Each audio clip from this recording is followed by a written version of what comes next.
자, 맥락적 관점은 맥락적 관점과 자기 효능감 이론 두 가지가 있는데, 자기 효능감 이론은 앞에서 했던 사회 인지적 조망, 사회 인지 이론과 좀 연관성이 있거든요. 그래서 5번 같은 경우는 앞에서 했던 것들 좀 연관돼 있기 때문에 좀 쉽게 이해할 수 있고요. 네 번째 맥락적 관점을 먼저 보겠습니다. 여기서 맥락은 사회적인 맥락을 좀 생각하시면 돼요. 그러니까 우리가 이제 사회적인 맥락을 다른 말로 하면 환경적인 요소다 이렇게 말할 수 있겠죠. 그래서 환경적인 요소의 어떤 변화, 사회적인 맥락의 어떤 변화에 따라서 거기 나온 대로 진로에 대한 그 내용들이, 진로 의사결정이나 이런 것들이 좀 달라질 수 있다라고 하는 것입니다. 따라서 우리가 이제 사회 구성주의라는 것이 있어요. 다른 말로 구성주의라고 말하기도 하는데, 이러한 사회적인 맥락에 따라서 예전에 어떤 진로의 의사결정 같은 그런 이론이나 개념과 그 다음에 사회적인 맥락이 변화됨에 따라서 진로에 대한 연구라든지 진로에 대한 의사결정이 달라지겠죠. 이런 것들이 바로 이제 사회 구성주의와 연관성이 있어요. 그래서 거기 보면 구성주의 철학적 입장을 토대로 한 것이다 이런 말이 있습니다. 1번 보면 진로 연구와 진로 상담에 대한 맥락상의 행위 설명을 확립하기 위하여 고안된 방법이고, 맥락에 동그라미 쳐주시고요. 구성주의 철학 그 자리에 밑줄 치면 됩니다. 구성주의 철학적 입장을 토대로 한 것이다. 두 번째는 맥락적 관점 대상은 앞에서 환경적인 요소가 중요하다 이렇게 말씀드렸잖아요. 그래서 개인과 환경 간의 상호작용, 그리고 개인의 어떤 행동의 연구다 이렇게 보시면 되겠습니다. 행위체계는 투사와 진로로 구성된다라고 하는데, 이건 참고하셔도 돼요. 자, 투사는 둘 이상의 사람들 간의 행위에 대한 합의가 되고, 진로는 행위들 간의 연결점을 구축하고 계획, 목표, 정서, 내부 인지들을 평가하는 데 사용되는 것이 바로 진로다 이렇게 말을 합니다. 행위 조직화의 수준도 참고하시면 되는데, 요소, 신체, 언어적 행동을 요소로 하고요. 기능상의 단계, 요소보다는 고도의 행위, 그러니까 요소가 조금 수준이 낮고 그 다음에 있는 것이 기능상의 단계다라고 말할 수 있습니다. 목표가 있는데 최고 수준의 행위가 됩니다. 개인의 집단의 의도를 대변하는 이러한 것들이 이제 목표로 이루어져 있다라고 하거든요. 그래서 행위 조직화의 수준은 요소, 기능, 그 다음에 목표 이런 식으로 수준이 나열될 수 있다 이렇게 정리하시면 됩니다. 자, 맥락적 관점에 대해서 간단히 보겠습니다.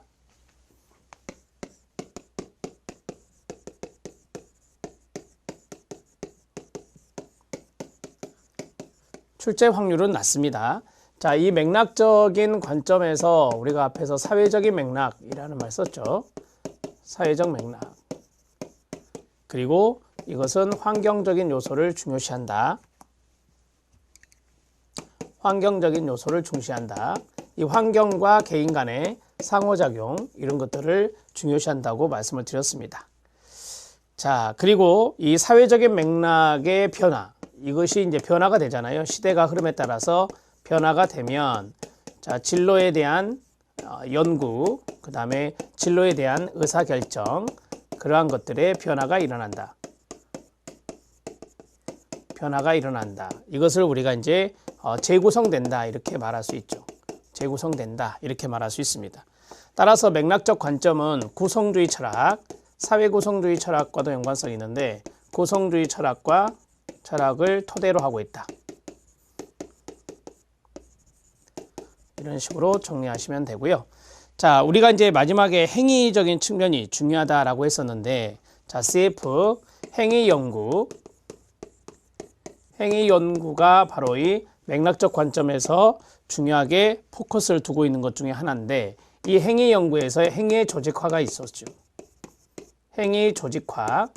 자, 행위 조직화는 간단하게 우리가 이제 좀 높은 수준이 어떤 것이냐 이런 것들을 좀 이야기해 보면, 이걸 이제 세 칸으로 나눌 수 있죠. 가장 밑에가 이제 요소가 되고, 그 다음에 이제 기능적인 측면이 되고, 기능적인 단계, 세 번째가 목표가 된다. 그래서 여기 있는 목표가 가장 높은 수준이다 이렇게 정리하시면 됩니다.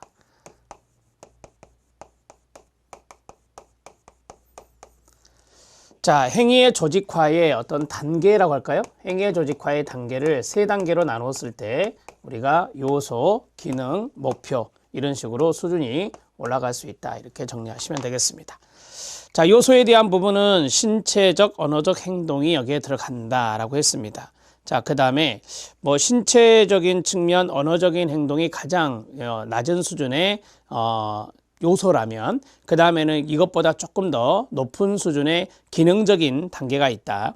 그리고 높은 수준에서 이제 가장 위에 있는 목표라고 하는 것은 개인이나 집단의 의도를 대변하는 이런 것들이 바로 목표라고 이야기한다라고 해요. 참고하시면 됩니다. 출제 포인트는 아니었다. 자, 이제 자기효능감 이론에 대해서 보겠습니다. 반두라의 견해가 있었죠. 반두라가 자기효능감의 개념을 강조했다 이렇게 말씀드렸고 개념도 말씀을 드렸습니다.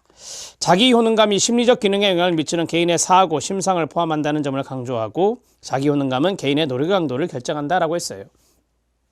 자기효능감이 높을수록 노력을 많이 하겠죠. 신념이 있으니까. 해케트와 베츠는 생각나십니까? 네, 여성의 관점에서 아래 각주를 보면 성별의 차이입니다. 성차를 설명한 가장 유명한 이론은 반두라 사회인지 이론을 토대로 한 해케트와 베츠의 자기효능감 이론이다. 그 자리에 밑줄 쳐주시면 됩니다. 자, 그러면 이분들이 이제 어떤 것을 이야기했냐면 그 견해를 보면 과제를 수행할 수 없다고 믿는 여성들, 그러니까 자기 효능감이 낮은 여성들이라 볼 수 있죠. 진로 어떤 기동성이라든지 진로 선택권에도 제약을 받더라라고 하는 것이죠. 그래서 이 성차를 설명한 가장 유망한 이론이 바로 해케트와 베츠의 이론이다. 이렇게 말씀드릴 수 있겠습니다. 자, 간단하게 보겠습니다. 자기 효능감 이론. 여기서는 해케트와 베츠에 대해서 하겠습니다.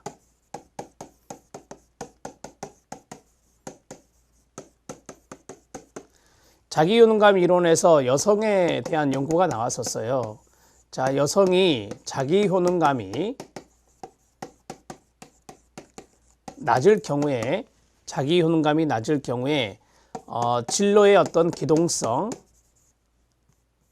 진로의 기동성이라든지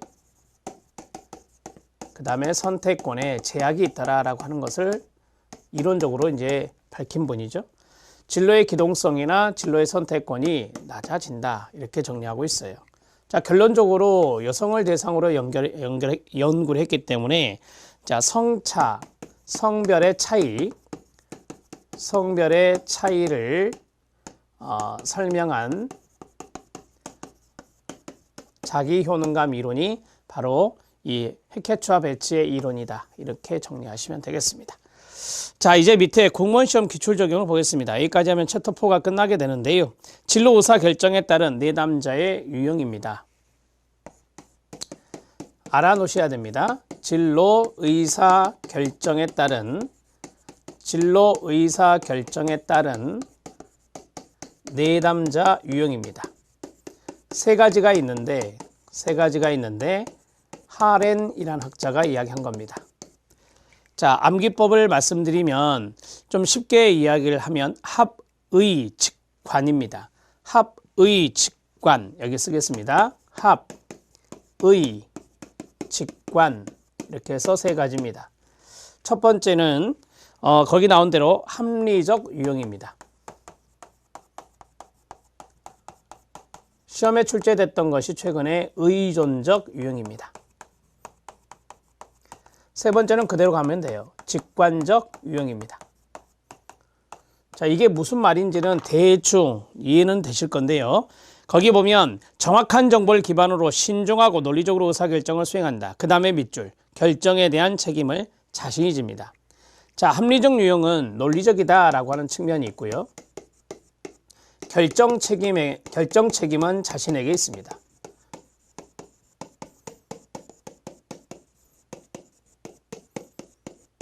자, 그 다음에 여기 직관적 유형을 먼저 보겠습니다. 직관적 유형을 보십시오.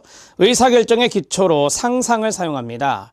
감정, 상상 이런 데 동그라미요. 현재의 감정을 주의를 기울이며 정서적인 어떤 지각 이런 것들을 사용하게 되는데요. 선택은 비교적 빨리 내리지만 그 결정의 적절성은 내적으로 느낄 뿐 설명하지 못하는 경우가 많이 있습니다. 왜? 직관적으로 했기 때문에 그렇습니다. 의사결정의 책임을 자신이 집니다. 자, 직관적 유형은 어떤 상상이라든지 정서적인 측면을 강조하면서 의사결정이 이루어져요. 자, 마찬가지 이것도 결정 책임은 자신에게 있습니다. 결정 책임은 자신에게 있다.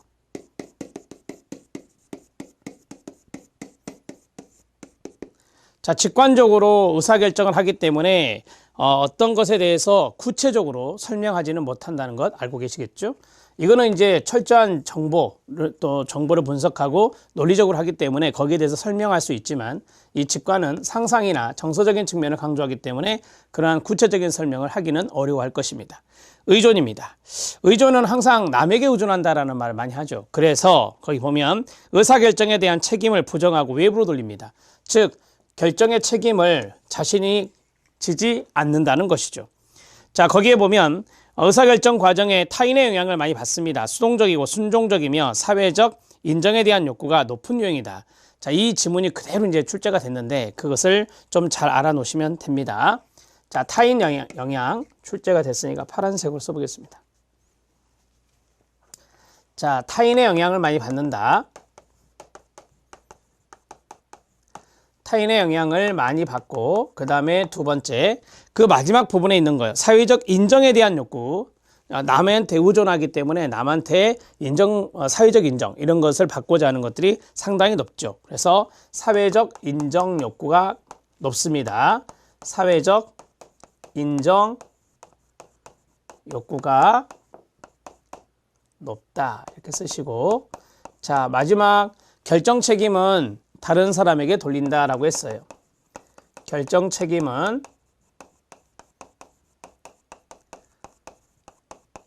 타인에게 돌린다. 자, 이 노트가 좀 필요하죠. 앞으로도 출제될 수 있습니다. 이 세 가지 유형을 잘 알아두시기 바랍니다. 하렌이 이야기한 진로 의사결정에 따른 내담자 유형이었습니다. 암기법은 어떻게 외우라고요? 합의 직관. 하렌은 합의 직관, 이런 식으로 외우시면 됩니다. 자, 여기까지 해서 모든 이론을 마무리했습니다. 자, 맥락적 관점과 자기효능감 이론, 그리고 자기효능감 이론이죠. 이론까지 쓰겠습니다. 자기효능감 이론, 그 다음에 마지막에 하렌의 유형까지 해서 챕터 4가 끝났습니다. 이제 챕터 5 직무 분석 들어갑니다. 이 챕터 5의 직무 분석, 그 다음에 뒤에 보시면 이제 챕터 6의 직무 평가가 나오거든요. 이 5장과 6장은 출제가 될 수도 있어서 제가 넣어드렸어요. 특히 직무 분석 파트가 한 문제 정도는 출제가 될 수 있습니다. 그래서 여러분들이 이 직무 분석 파트에 조금 더 신경을 좀 써주시고, 여러분들이 어차피 나중에 공직자가 되시면 이 직무 분석을 해야 되거든요. 직업 상담을 하는데 직무 분석 없이 어떻게 직업 상담을 하겠습니까? 따라서 직무 분석은 상당히 중요하다, 이렇게 말씀을 드릴 수 있고요. 나중에 여러분들이 그 공직에 가서도 이 직무 분석은 하셔야 되기 때문에 그렇습니다. 제1절의 직무 분석의 의미, 방법, 단계, 원칙이 있는데요. 그 자리에 별표 제1절에 2개만 쳐주시기 바랍니다. 워밍업을 해보죠. 자, 유래가 있는데 창시자는 테일러, 길브레이스가 제시한 것인데, 대개 이제 테일러 같은 경우는 과학적 관리론이라고 하는 조직이론을 또 이야기하는 분이기도 합니다. 제1차 세계대전 때 숙련, 기능공 양성을 위한 훈련 프로그램 개발 계기로 획기적인 발달이 이루어지게 됩니다. 자, 의의는 직무 내용과 그 직무를 수행하기 위해서 요구되는 직무 조건을 조직적으로 밝히는 절차다. 직무 내용에 동그라미 쳐주시고요. 그 다음에 뒤에 가운데 직무 조건에 동그라미를 쳐주세요. 이런 것들을 밝히는 거예요. 직무 내용이 어떻게 되고 직무 조건이 어떻게 되고, 이런 것들을 말 그대로 직무 분석이다, 이렇게 말을 해요. 목적입니다. 직무 내용과 작업 조건을 기술하고 직무를 수행하는 사람에게 요구되는 정보를 활용한다라고 했습니다. 우리가 이제 직무를 하는 사람을 작업자라 하잖아요. 이 작업자에게 그 직무에 대해서 분석을 해서 이야기를 해야 될 거 아니에요. 이야기를 하면 그 정보를 이제 주면은 그 사람이 그 직무에 대해서 판단을 하고 이해를 하고 그 직무를 할 수가 있겠죠. 조직, 노동조합, 정부, 개인 연구 등에 활용할 수도 있습니다. 직무의 개념이 밑에 나왔는데요. 그냥 워밍업 수준에서 보세요. 직업 분류의 통계 단위가 되는 개별 근로자에 의해서 수행되거나 수행되도록 설정된 일련의 업무, 임무를 우리가 직무다, 이렇게 말을 해요. 자, 직무의 상위 개념은 바로 이제 직업이 되고요. 직업이 있고 그다음에 직무가 있는 거죠. 자, 직업은 주된 임무나 업무가 높은 유사성을 지닌 직무로 구성되어 있습니다. 직무 수준은 숙련 정도에 의해서 초보, 중급, 고급, 고도 숙련으로 직능 수준은 1단계에서 4단계로 한국 표준 직업 분류에 의하면 그렇다는 겁니다. 직무 분류 원칙은 수적 우위, 그 다음에 최상급 직무 수준 우선, 생산 업무 우선으로 나뉠 수 있다. 이거는 직업 정보론에 의해서 나오는 거거든요. 직업 심리학 파트는 아닙니다. 직업 정보론의 파트 내용이기 때문에 참고하셔도 돼요. 외우지 마세요. 자, 그 다음에 세 번째만 별표 하나 쳐주시기 바랍니다. 자, 직무 분석이란, 직무 분석을 우리가 보고 있기 때문에요. 직무 분석이란 직무를 구성하고 있는 일, 직무 내용과 직무 내용의 동그라미, 직무 조건을 직무 조건의 동그라미, 조직적으로 밝히는 절차라고 앞에서 말씀드렸잖아요. 주로 인사관리, 노무관리를 원활하게 수행해 나가기 위해서 필요한 정보를 획득하는데 그 목적이 있습니다. 인사관리의 밑줄, 노무관리의 밑줄, 인사관리든 노무관리든 직무 분석이 필요하다라고 하는 것을 말하고 있습니다. 자, 직무 분석의 유래가 나와 있는데 앞에서 우리가 길브레이스, 그 다음에 테일러 이런 학자들을 이야기했었는데요. 그 이야기가 조금 더 구체적으로 나옵니다. 산업이 급속도로 발전되어 감에 따라서 종래의 직종이 분해되어서 한 조직 내의 직무수가 많아졌겠죠. 자, 종래와 같은 직종명만을 가지고는 일의 내용을 알 수 없게 되었습니다. 따라서 인력관리의 기초적인 정보의 하나, 우리가 인력관리를 인사관리라고 말할 수도 있습니다. 세분된 일의 내용이나 특징 그리고 요건들을 분명히 밝혀주는 절차다. 그게 바로 이제 직무 분석이라고 말씀을 드렸었죠. 직무 분석은 시간이 지남에 따라 상당한 변화가 이루어졌고요. 그 목적이 다양해짐에 따라서 방법에 있어서도 많은 발전이 이루어졌습니다. 자, 그 다음에 밑줄 친 부분이 위에서 말씀드린 부분인데요. 직무 분석의 발달 과정에 가장 크게 영향을 미친 사람은 테일러와 길브레이스라 할 수 있습니다. 테일러는 1911년, 그럼 1차 세계대전 시기라고 보시면 되겠죠. 1911년 공장관리에 관한 저서에서 발표한 시간 연구와 그 길브레이스에 의한 동작 연구, 우리가 이거 합쳐서 시간과 동작 연구라고 하거든요. 자, 이러한 것들은 직무 분석의 계기는 물론 방법론의 어떤 지주가 되었고, 그 다음에 그 적용 범위가 좁혀지긴 했으나 오늘날 직무 분석의 기초가 되고 있습니다. 그 세계 1차 세계대전 때 숙련 기능공을 양성하기 위한 훈련 프로그램이 개발된 것을 계기로 직무 분석이 크게 발전했습니다. 직무 수행에 필요한 숙련도에 대한 연구와 이 작업자의 능력을 상세하게 분석함으로써 노동력의 집약적인 운영이 도모되었습니다. 자, 우리가 이제 뒤에 나오지만 직무를 분석하고 나서 작성하는 게 두 개가 있거든요. 하나는 직무 기술서가 있고요. 하나는 직무 명세서가 있어요. 직무 기술서는 직무 요건을 쓰는 것이고 직무 명세서는 작업자 명세서와 동의어인데요. 이거는 인적 요건을 쓰는 거예요. 그래서 이러한 것들은 바로 위에서 말씀드린 대로 작업자의 능력을 상세하게 분석한다라고 했어요. 어떤 육체적 능력이 필요한지, 어떤 정신적 능력이 필요한지, 어떤 경력, 경험이 필요한지, 작업 경험 이런 것도 이 직무 명세서에 작성을 하는 거거든요. 1930년대에 들어서는 직무 분석 자료를 능률적으로 처리하기 위한 특수 도표나 분류형 기계까지 발명되어서 직무에 대한 태도와 방법, 적용 범위가 크게 발달하였습니다. 2차 세계대전 때에는 미국의 전시인력관리위원회가 군대에서 이 사업을 추진하게 됩니다. 이러한 발달 과정을 거쳐 일정한 형식과 순서에 따라서 각 직위의 주요한 특성을 상세하게 정리하는 방법으로 발전한 것이 바로 비교적 최근의 일이라고 합니다. 이 내용을 잠깐 참고해 주셔서 여러분들이 말 그대로 심화학습인데 이 내용까지는 출제될 확률은 낮습니다. 테일러 정도만 좀 기억을 해 주시고 그 다음에 직무 분석에 대한 개념 정도만 지금까지 알아놓으시면 돼요. 즉 직무 분석이라고 하는 것은 자 이제까지 말씀드린 것을 간단하게 말씀을 드리면 자 직무에 대한 분석에서 직무는 직무의 내용이 있을 것이고 그 다음에 직무의 조건이 있을 것이다. 직무의 내용과 직무의 조건을 조직적으로 밝히는 절차 그것을 우리는 바로 직무 분석의 개념이다. 이렇게 말씀드릴 수 있어요. 여기까지가 바로 직무 분석의 개념이다. 자, 그러면 직무 분석을 한 이후에 바로 직무 기술서와